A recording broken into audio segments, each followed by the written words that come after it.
Proud to stand here with my friend and colleague, Lindsey Graham.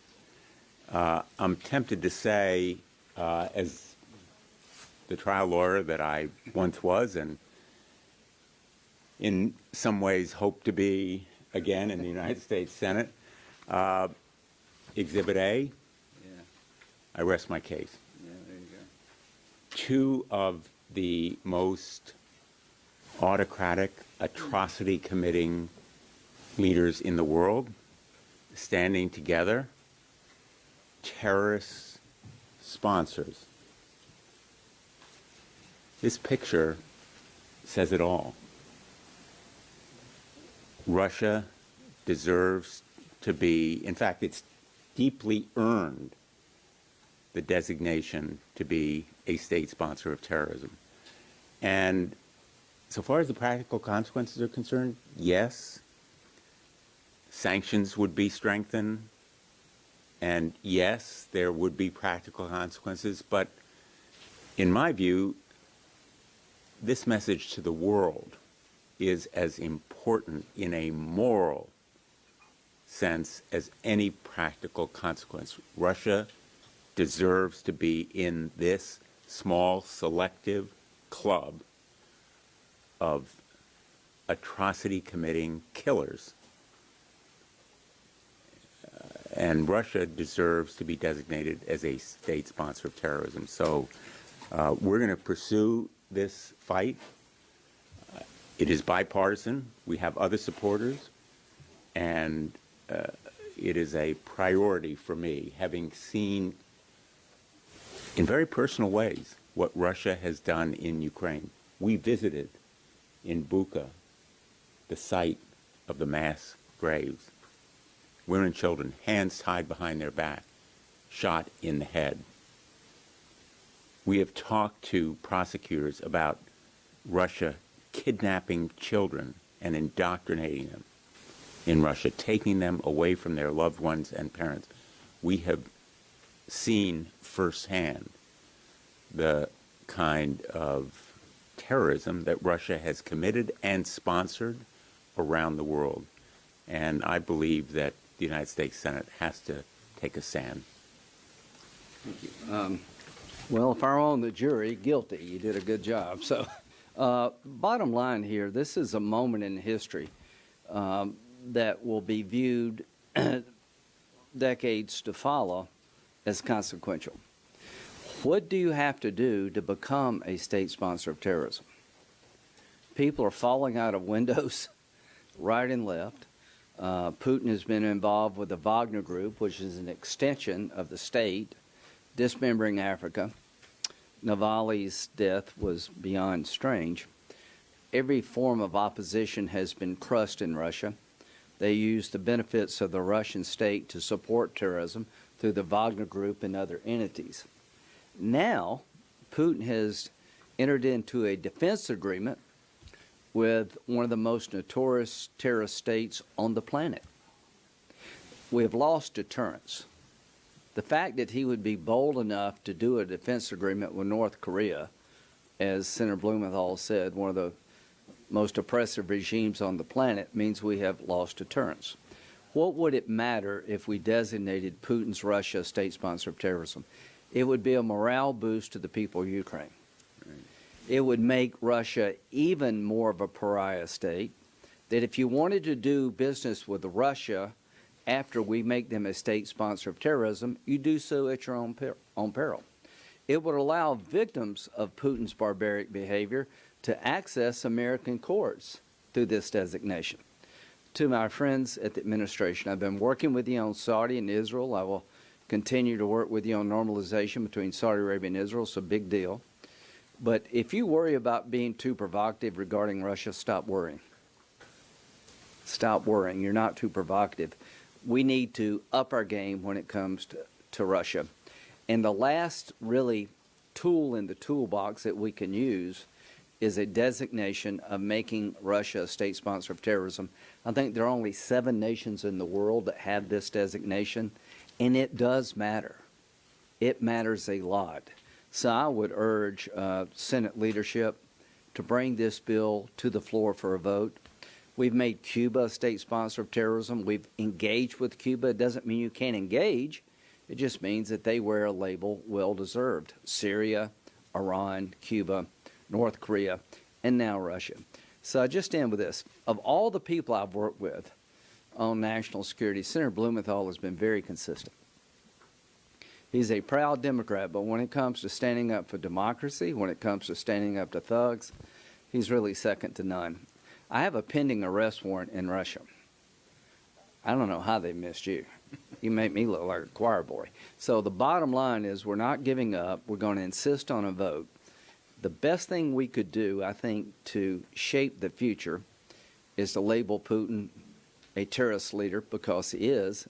This would have enormous benefit in Ukraine, I think. So I look forward to being able to have a vote on our bill.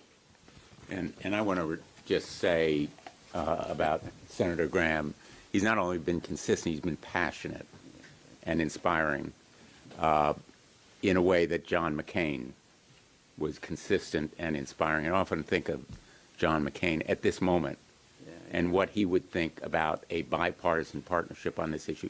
And for everybody in this room, think about what Russia has done to its journalists. If there were no other reason to cite the persecution of American journalists and journalists worldwide by Vladimir Putin and the Russian state, that would be my Exhibit B. Yeah. Exhibit A is the partnership between Kim and Putin marching literally together, their country signing a military partnership hostile to the United States, hostile to peace and liberty and justice around the world. You know, it's time for the Senate to take this stand. Amen. Any question? Yep. Senator Blumenthal, have you spoken with the Biden administration about this? Worked with them on the text or anything like that? I know the TikTok bill, for example, the way the House worked that out, that was successful because they worked with DOJ on the wording. You guys worked with the administration on the wording of this at all? I've talked to the administration about this resolution. They are certainly sympathetic to the goals. We've worked on some specifics. We're going to continue to work with them. But I think it's time now for us to move forward. And they understand that we may have differences of approach or opinion, and I think they respect us for what we're trying to do. If I could just add, he's worked with the State Department, I've worked with the State Department. We're not trying, I don't think we're being provocative by labeling Putin a state sponsor of terrorism. I think we're being rational. I think the designation is earned and would matter. But after the defense agreement between North Korea and Russia, it is time for us to push back. Now is the moment, above all other moments. So I would urge the administration, given what Putin has done yesterday, let's go all in designating his regime for what it is, a state sponsor of terrorism. Here's a general rule. Anybody that does a defense agreement with North Korea should be a state sponsor of terrorism. Have you guys heard from the administration that this might be too provocative? No. For both of you. First, will you try to bring this up by unanimous consent if you can't get leadership to promise a vote? And second, are you both attending Netanyahu's address next month? I will be at Netanyahu's address, and I think we would be prepared to seek unanimous consent, but our preference would be to move forward in regular order and give the Senate a chance to vote on it as a whole. My hope is that time would permit it, but I think there is an urgency here that might prompt us to seek unanimous consent. What he said. Yeah. Thank you. Are there specific sanctions that will kick in with this designation that are not currently in place right now? And the second question is, we heard Putin in North Korea say that he supports North Korea's ability to enhance their own defense capabilities. Do you take that as an explicit endorsement of their nuclear program? I think It is an endorsement of their nuclear program.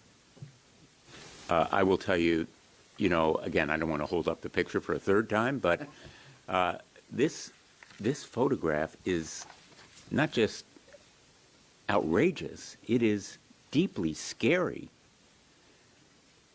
because it signals cooperation not only against Ukraine, but against the United States. I don't even need to go into the classified briefings that we've received to tell you how frightening the idea is that Russia would be lending its nuclear expertise to North Korea. Remember, Russia, for years and years, opposed North Korea getting exactly this kind of capacity, nuclear capacity, because it was so frightened of what this madman might do. So I interpret it as an endorsement, and that is one of the reasons why I think we need to use every tool available. And if nothing else, let me just tell you what one practical consequence would be. Russia's sovereign immunity in our courts would be severely restricted and curtailed as a state sponsor of terrorism. There would also be consequences for sanctions enforcement and other results. Senator Grant, question for you. Have you had any conversations with former President Trump about supporting this? No, I haven't. I've been trying to get the bill put together. Be a good question to ask him. Bottom line, just what Senator Blumenthal said. Not only are they in a defense agreement with North Korea, they may be providing nuclear expertise to North Korea to increase their nuclear arsenal. Now, if that doesn't get you to being a state sponsor of terrorism, what would? Right. Increasing the nuclear capability of somebody already on the state sponsor of terrorism list should just be an automatic inclusion of the country in question. So, as to unanimous consent, I'd like the committee to have a first shot at this, but to me, this is one of the most important decisions our generation of politicians will make. Because if we made Russia a state sponsor of terrorism, it would change the momentum in Ukraine overnight. It would be a morale boost to the Ukrainians. It would make it hard for anybody to do business with Russia, and it would further isolate this regime. My hope is that the Russian people one day will be free of Putin and his cronies. They're suffering as much as anyone. You haven't asked me, but I haven't been in touch with former President Trump either. I'll let him go, yeah. If talking about Ukraine and European allies, they would not have any questions on the language for sure, but they would have questions on when it could be possibly brought on the floor. Do you have any ideas on timing? And the second question, Ukraine also right now calling for administration to lift all the restrictions to use American long-range missiles, attackers in particular, and at the House there were a lot of efforts to call on administration to do that. Would you support to lift all the restrictions for the Ukrainian army to use American long-range missiles? Well, I'll give you my view, which is I strongly support this resolution, as you've gathered from the passion that we've sought to communicate here, but it's no substitute for continuing military support to Ukraine. It's no substitute for long-range artillery, ATACMS, and air defense. In very practical, strategic terms, we need to heighten our military support during this absolutely critical time for Ukraine as it seeks to defend itself against a Russian counteroffensive and prepare for its own military action, hopefully early in 2025. And we should permit, very explicitly, Ukraine to attack targets in Russian-controlled territory that may be behind the lines. I've endorsed for some time the authority that Ukraine needs to attack Russian command centers, supply depots, just as they are attacking infrastructure in Ukraine. And we need to give Ukraine that authority for longer range targets. I think Senator Blumenthal, let's go real quick. We'll take one more question. But to answer, we're trying to open up another front. What have we learned? Putin could care less about how many Russians die in his misadventure. You could just kill young Russians in perpetuity. I don't think it changes the behavior. But intel tells us that he does care about his money and his ill-gotten gain. The Repo Act, where we're going after sovereign wealth assets of Russia Right. to try to seize them to help the victim of Ukraine, is having an effect. This would open up yet another front. If we made Russia a state sponsor of terrorism, it opens them up to litigation in American courts. It makes it harder for anybody to help him. To me, this summer and fall should be about more military capability, and it should be also about more aggressive action toward their economy and the way they do business in We'll Russia. take one more question. About the timing, when the deal might be brought on the floor?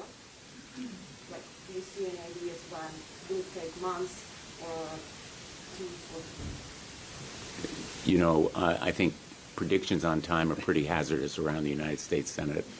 I'm not going to make a prediction, but we'll do our sooner best. rather than later, We'll do our best. right away. Yeah, this will be the last question. You got to go, right? Yeah. Curious about your position on the idea of including women in the draft of the NDAA that is coming. That's not the subject of the debate today. One more? Yeah. Have you guys spoken with your colleagues in the House to make sure that this bill does make it to the president's desk if this passes through the Senate? You know, I would be the last person in the world to say I've done a kind of scientific poll among members of the House, but I can tell you there'd be very strong bipartisan support. We just went on a trip to Normandy. Profoundly moving. I led a delegation of about 20 senators. And Senator Graham and I were there. I will tell you, I was moved by the speeches. I was affected profoundly by talking to those veterans. They're 100 years old now. They lived through D-Day.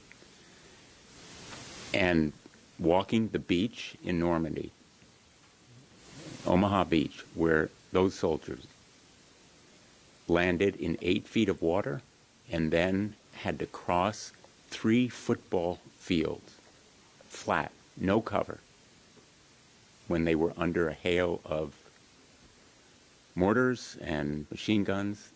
That kind of courage was a moment in time. We need to have the same kind of courage here.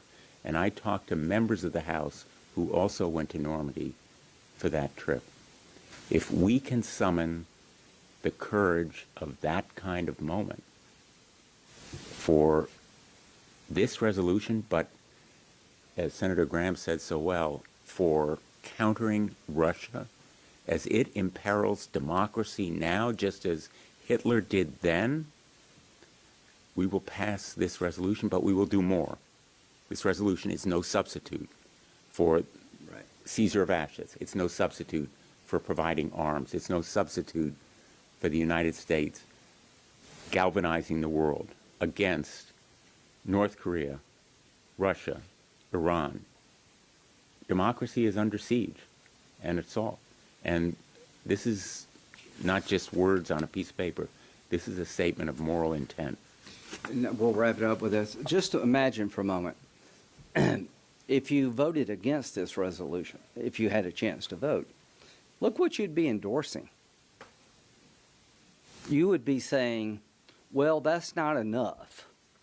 The dismembering of a sovereign nation, the mass rape of women, the kidnapping of children, providing nuclear capability to North Korea, for God's sake, the dismemberment of countries in Africa, on and on and on. So I know Representative McCall is very interested in this, but I would say to any member of the House and the Senate, if you give Russia a pass here, given all Putin has done, then we've lost deterrence. If this is not enough, I mean, as of yesterday, if there was any doubt about who Putin is in terms of a terrorist state, he just entered into a defense agreement with North Korea, for God's sake, and pledging to help their nuclear program. If you can forgive all that, then you will shine in history all the wrong ways. If you could go back in time and learn from the mistakes of the 30s, where people apologized and wrote off Hitler as just wanting this and not that, not understanding who they were dealing with, they do not age well, those decisions back in the 30s. I'm telling you right now, if you let Putin get away with this latest misadventure, you will not age well in history. Thank you. Thank you all. How worried are you guys about the Russian space anti-satellite